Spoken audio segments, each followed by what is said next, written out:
So talking, when somebody's traumatized, talking is necessary. They must eventually talk about it. Words will not be enough. They will never fully express it, but they must be spoken. Talking is a way of honoring the memory. It's a way of saying it was real and true, and it's a way of saying how it hurt you, because you matter. So there's something honoring about talking. It also means you're speaking truth and not living in denial. So if you have trauma in your life, you honor yourself and your memory by speaking the truth about what's there. It involves saying what happened was really evil. It was not good. It involves saying it did damage to me and my family and my nation. It dishonors victims when we encourage them to be silent. It is not good for them when we want them to pretend or we say trauma is not that important. We are doing more damage to somebody who's already been traumatized. Talking about the trauma is a way of saying to the world, see me, do you see me? This is who I am, and this is what happened to me, and this is how I feel about it. And we honor people when we listen to their stories.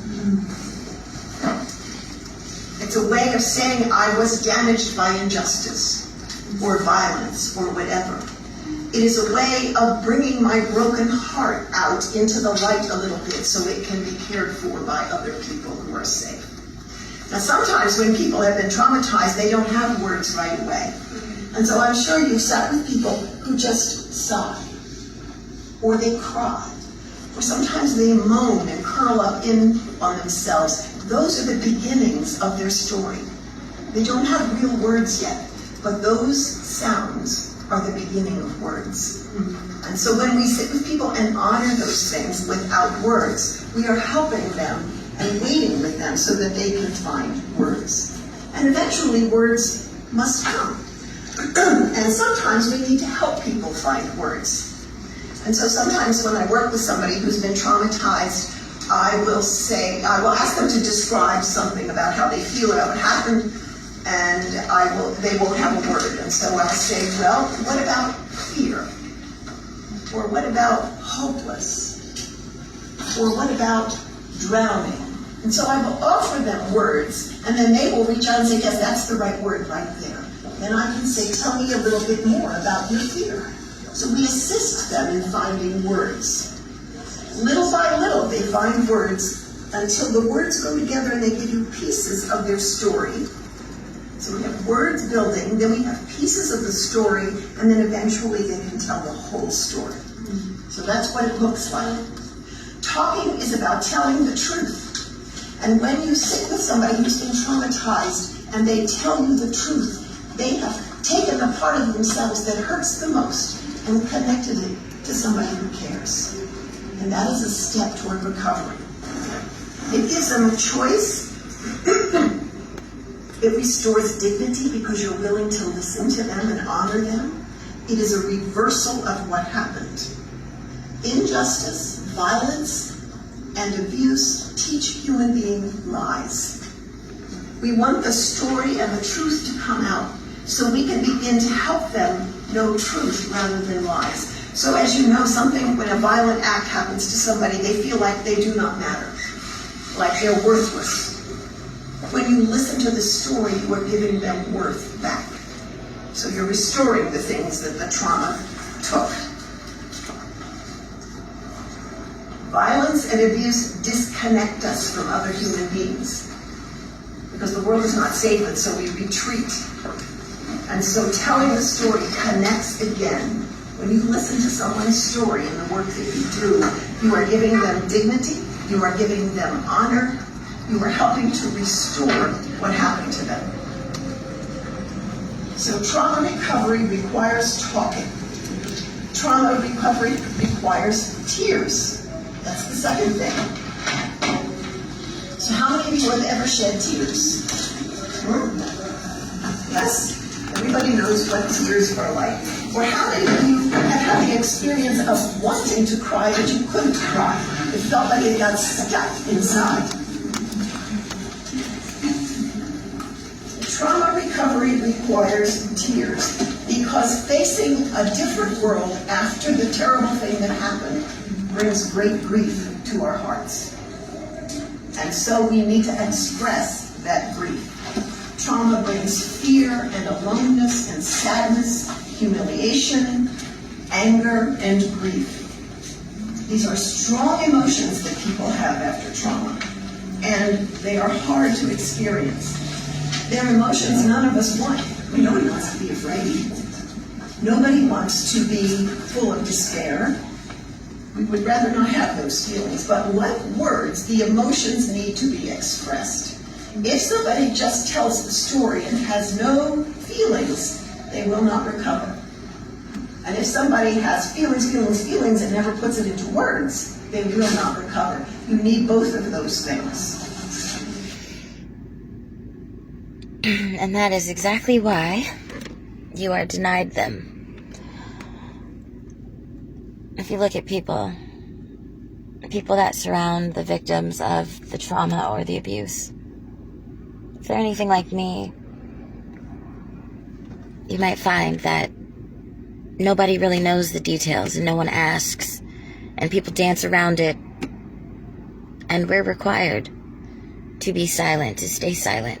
We're required to pretend like everything's okay. We're required to talk about what little we can share with no emotion. Otherwise, we're shamed and blamed and punished for having the emotional expression. I've often said it's dangerous. It's dangerous for me to talk about these things without emotion because I'm disconnected from them. And exactly what she said, if you don't have emotion, when you talk about those things, you cannot heal. And if you have only emotions and no words, you cannot heal. You need both. So there's the act of what was done to us, the trauma, the events repeated over and over and over by people. And then they're silenced and nothing happens. Nothing is reconciled. Nothing is dealt with. Nothing is addressed. And we just collect more and more. We amass more and more pain. Swallowing it, not speaking, acting like nothing happened. And those around us that require us to be silent and act that way are requiring us to kill ourselves, to die, to abuse ourselves.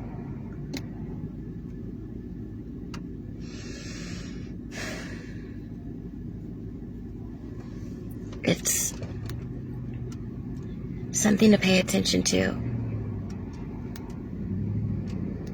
Those who do not care to know or ask.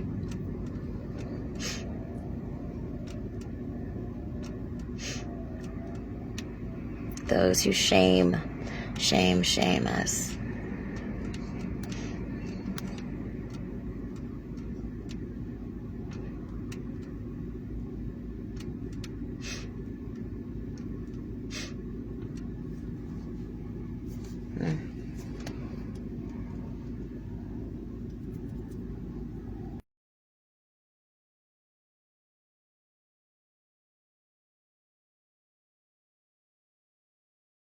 At the Peterson Automotive Museum, Biggie and Puffy was there, and I actually asked Faith, I was like, "You're not gonna go say nothing to your husband?" And she was like, "No, fuck him." She was smoking her weed. And then we talk about it. Words will not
There are two ways to think about trauma.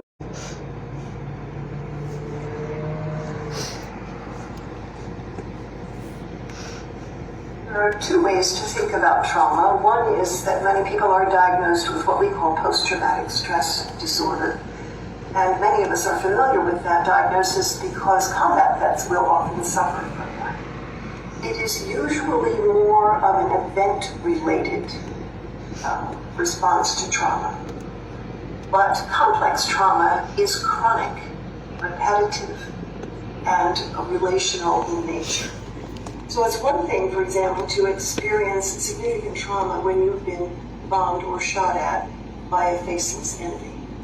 But it is a completely different thing to be a developing child, and the bomb and the gun, if the forms of sexual abuse or physical abuse or profound neglect come from your caregiver and never stop. And never stop. It never fucking stops. And many of us are familiar with Oh that. shit.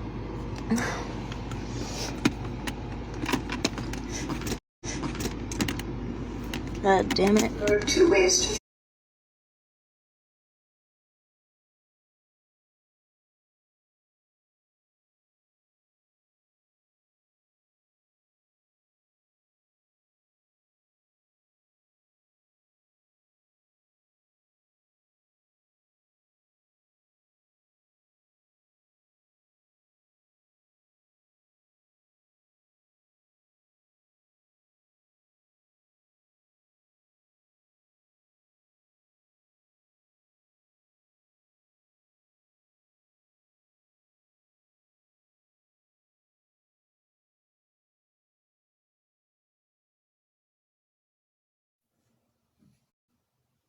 Imagine you're playing that game, that sadistic game that I just described to you, and the part of the rules of the game. Imagine you're playing that game, that sadistic game that I just described to you, and the part of the rules of the game were that you weren't allowed to say that the map you're using is wrong, that the map that I gave you was a false map. You know, I'll give you a slap when you get it wrong, but if you actually, imagine we have another rule that says if you actually say to me your map is wrong, or what you're doing right now is unfair, you get more than a slap. You get worse than a slap. You get tortured properly. Imagine it's just verboten, just taboo for you to do that. Gregory Bateson describes this in his double bind theory of schizophrenia as a scenario where there were two injunctions that were fed to the victim, and the first one is negated by the second. Go to the kitchen. I showed you where the kitchen was, go there. But I didn't actually show you where the kitchen was because the map I gave you was wrong. And if you don't do it, you get punished. And if you state the scenario, if you say, this is unfair, the map you showed me must have been wrong, let me take the blindfold off, you get punished even worse. That's a double bind theory. That's the double bind. His theory of schizophrenia was that people who go insane and who are seriously mentally ill have sometimes been driven there by the environment, by the social environment in which they find themselves. There is such a thing as a narcissistic system. There can be narcissistic family units, there can be narcissistic business units, there can be narcissistic friendship units. There are such things as narcissistic systems, not just people. And narcissistic abuse can be systemic and not just person to person. What I wanted to say in this video is we need to learn to grasp reality as it is, not what our map of reality is telling us that it is. Every enabler, codependent, fawning people pleaser who finds himself again and again in relationships with narcissists, who finds himself again and again on the receiving end of narcissistic abuse, has a map problem. What holds that map in place? What's the dark and vile, unacceptable punishment in Room 101, the sum of all fears, your greatest fear?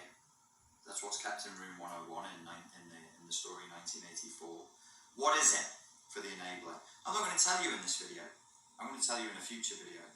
The thing that holds the enabler in the system is they're afraid of what's behind the black curtain, what's in Room 101. And it's usually, I think it's the same thing time and again. But we're afraid of it, so we don't want to look at it. And that's what keeps us trapped in narcissistic systems. in narcissistic relationships inside of a maze with a blindfold on, not knowing what we're doing next because we've been misfed. We've been fed the incorrect information. We've been deliberately given a wrong map. Why? To confuse, to exasperate, to entrap, to torture, to punish, to provide amusement. All of these kinds of things were deliberately given the wrong map. And the people who gave us that map don't want us to see the real map. They don't want us to be able to map reality as it is. If we can map reality as it is, the game is up. It's over. And they know that. They know they need to keep you asleep. A good zombie witch doctor needs to keep his zombies or her zombies nice and asleep. They need to keep you fed on their bullshit narrative of what's really going on. But what if Morpheus is a bad guy? What if your saviour is actually your tormentor? And what if that red pill was actually the blue pill the whole time? Then you've got a problem. Then you've got a next level of heartache and of narcissistic abuse recovery to go through, because it's going to feel to you like a hopeless situation in which the corruption, the software virus, has gotten into everything. Your situation is going to feel fairly hopeless, right? So the map is not the territory. You've got to get familiar with the reality of the situation that you're in. You will not heal unless you are familiar with it. You will not heal unless you interface with and interact with the reality of the situation that you're in, no matter how painful it is. And you need to be aware that what is keeping you in this maze, this blind maze in a false map of reality, bumping into things and hurting yourself, is fear.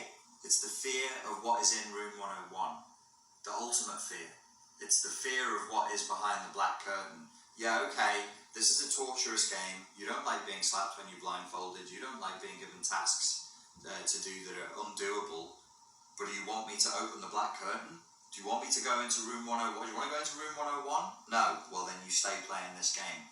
Now, you don't know that you've done that. You don't know that that interaction has happened. But as I'm saying to you, as many people as they hear this will become upset. The upset and the emotion that you feel is an indication of the fact that what I'm saying is true, and it's a good metaphor for what you've actually lived and what you've actually experienced, what's in room 101 and what's behind the black curtain. I just want you to think about it. I just want you to think, what could it be? What could it be that I'm so scared of that I would stay in these ludicrous systems, trying to do the undoable, being punished by people who are bullies and cowards? They're not apex predators. They're not alpha males and alpha females. That's just their bullshit. That's just their game. And we know it's bullshit because other people have seen through it, haven't they? Other people have been told this narrative of who the person is and rejected it and gone, no, this is nonsense. I don't want anything to do with you, and completely rejected them. What are one of the markers for a cluster B personality disorder? Extremely turbulent relationships with others. That's just cleaned up psychological speak for other people won't put up with their shit. They'll just walk away. But we don't. The enablers hang around. Why? Why? I don't know, you can write down in the comments if you want to. Alright, I was going to say I hope you enjoyed that. It was a pretty brutal video, so I don't think anybody will have enjoyed it, but I hope that you enjoy the benefits that you could potentially get from this video and from doing the mental exercise in the video. Thank you for your time and your attention, and I look forward to speaking to you soon. Cheers. Cheers.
Arne Bruin on the same matter says that to bring such people back to what they rejected about themselves so long ago means to accompany them on a journey of self-confrontation so painful that suicide, an outbreak of psychosis, or some other dire result may ensue. And I want you to meditate on what I just said there, because it's not just the individual who's going through this. The whole of society does. Nations do. The avoidance of who we all are, done on a colossal scale, has an impact on our civilization.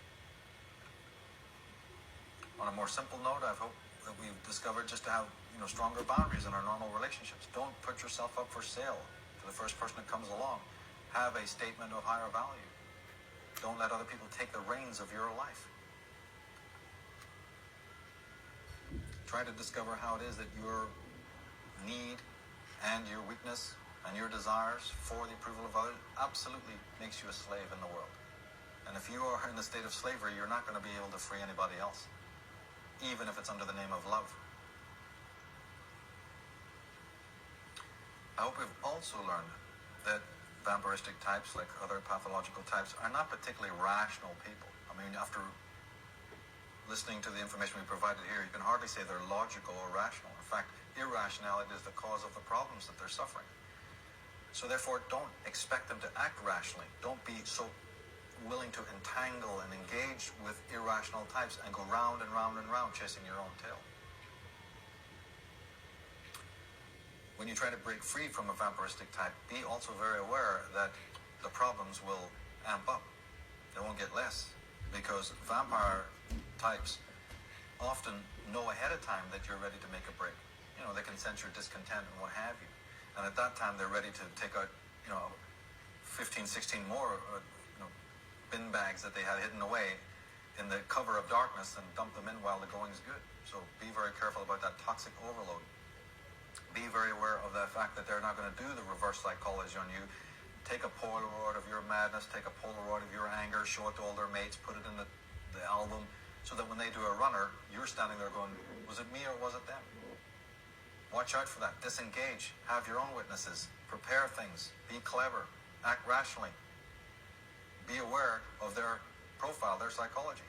The guilt tripping that they'll pull on you, and the blame that they'll put on you, and the pity partying, and the comparisons with you and other people, and so on. There's a whole slew of them we don't have time to go into here. And of course, my personal point with all of this is that under no circumstances ever forgive evil.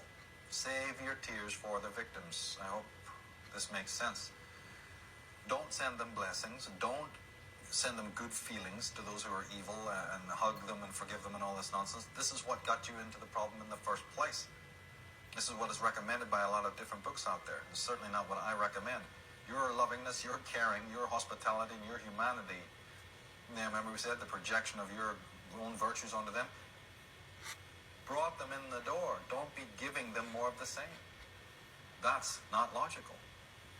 Understand that they don't have any conscience. Don't expect them to change. Remember the Princess and the Pea? Just keep adding the mattresses. Well, it would be simpler to take away the pea. And of course, my personal point with all of this is that under no circumstances ever forgive evil. Save your tears for the victims. I hope this makes sense. Don't send them blessings. Don't send them good feelings to those who are evil and hug them and forgive them and all this nonsense. This is what got you into the problem in the first place. This is what is recommended by a lot of different books out there. It's certainly not what I recommend. Your lovingness, your caring, your hospitality, and your humanity. Remember we said the projection of your own virtues onto them brought them in the door. Don't be giving them more of the same. That's not logical. Understand that they don't have any conscience. Don't expect them to change. Remember the Princess and the Pea? Just keep adding the mattresses. Well, it would be simpler to take away the pea, no? Well, guess not. These people live in the soundproof room of their own narcissism, of their own pleasure principle, and you are as disposable as a truck, a broken truck, or a broken soldier in the hands of an infant. So don't become a fixer. It's all about soul retrieval, taking back energetically what they've taken from you. It's about self-exorcism. But that means drawing the circle of protection around yourself. As a Taoist, I've learned always that good does in fact come out of evil. in many instances. Homeopaths know that the body is made of chi and energy and that it needs to be strong, and that sometimes, yeah, we have to meet people that test us. Somebody once said that you are judged, your merit, your strength, your power is often judged in the power of your adversary. So if powerful, devious, dark adversaries come into your life, look at it one way, look at it in the Zen way. What does it say about your strength and your sovereignty and your morality? As Goethe said, our friends show us what we can do. Our enemies show us what we must do. Barbara Hort reminds us of the same idea. She says all Luciferian characters and experiences have the ability to illumine us. The word comes from lucum fera, meaning light bringer. So in adversity we grow. Do you know that the most beautiful flowers are grown by prison inmates? Creation out of destruction. It's the same with our lives.